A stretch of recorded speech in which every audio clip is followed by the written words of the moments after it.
Hi guys, a couple of weeks ago I posted on Instagram if anybody is interested in a video series on how to design a CNC router with Fusion 60. So today I decided to start the series because I actually got quite a bit positive feedback on this post. So I, um, I I'm going to start the project right now. So I already have Fusion opened and I already did a bit of work. So I made a new project folder called CNC Router.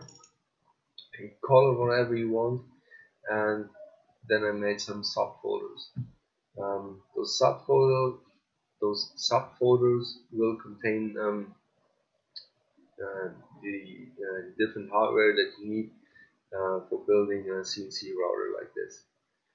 Um, my idea is to use those aluminum extrusion profiles for the frame, and from there on it's only 20 millimeter aluminum plates all over. Yeah, and it should become a pretty sturdy CNC router. Um, so as you can see here, I made all those folders. um, Sub-assembly folders. My idea behind this is to have a sort of product catalog, uh, because when I'm going to machine those plates, I don't want to pick them out of an existing assembly and mess the whole file up. So I actually go into the folder aluminum plates and pick the plate that I want to machine, make a setup, cam it all out, and go in my basement and machine it. So this is the whole idea behind this structure. For those aluminum profiles, um, I went to do we have an item? It's a global company, but I just figured out that the English translation won't work with the product download. So you just go right here and click on profiles. Then you can choose which profile you want. I chose profile 8, and then construction profiles. And then here you can choose which profile you want. For example, pick this one. Click right there. Takes a sec. Um, and here you can click on cat data or show cat data. And this little view will pop up. You can choose format. I chose step, and then you just hit download. And once you have downloaded all the necessary files, you go into Fusion, click on the folder you want to add the profiles to, hit upload, and then you just select files. Simple as that.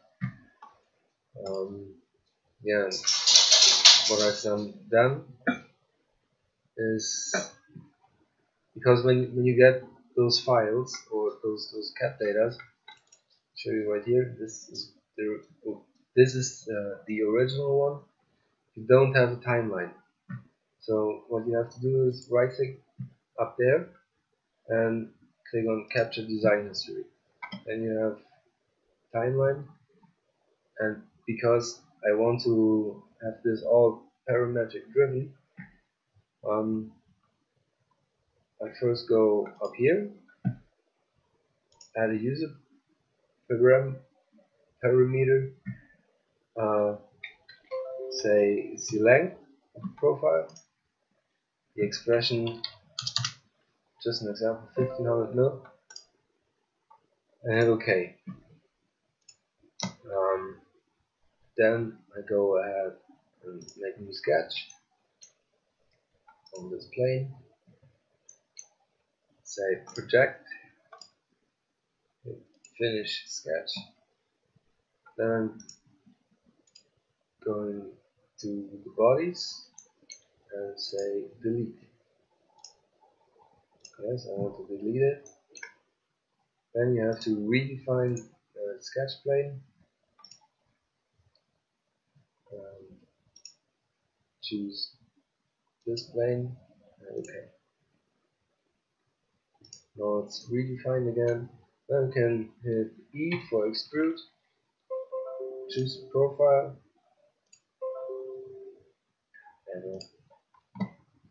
And say it should be, or say that it should be symmetric over the whole length. And then you can type here parameter length. And there you have it. Okay. Now we can change the parameter. Yeah. And say it should be only 100 now. There you go. Then you have to go up here so it doesn't override the original file. Save as and give it a name that you recognize if you need it, and in that way you can create all these different profiles. So yeah, this is what I've done for now. Oh yeah, and I actually changed the appearance to 7 aluminum finish. Yeah, this was actually the first step that I made. Next step will be to model the ball screws and the ball screw nuts. Oh yeah, here, same for bearings. Just go to Matlock, or yeah, in German it's Matlock, it's a German company. Go to this path and hit those pillow block or whatever kind of bearing you need. I'm going for those flange bearings.